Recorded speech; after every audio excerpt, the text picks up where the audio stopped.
Welcome to SELFX, a product of Sirixo Software Technologies Private Limited. Today we will know about POS Cashier Terminal.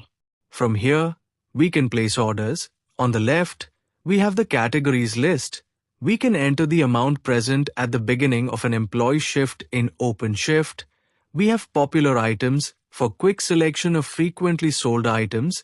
We can search or scroll for other items. We will have to select the desired item, add the quantity to the cart, then proceed for payment. If not, we can hold orders for paying later as well. Then, we can add tips from here by entering the percentage. We support the below shown payment methods.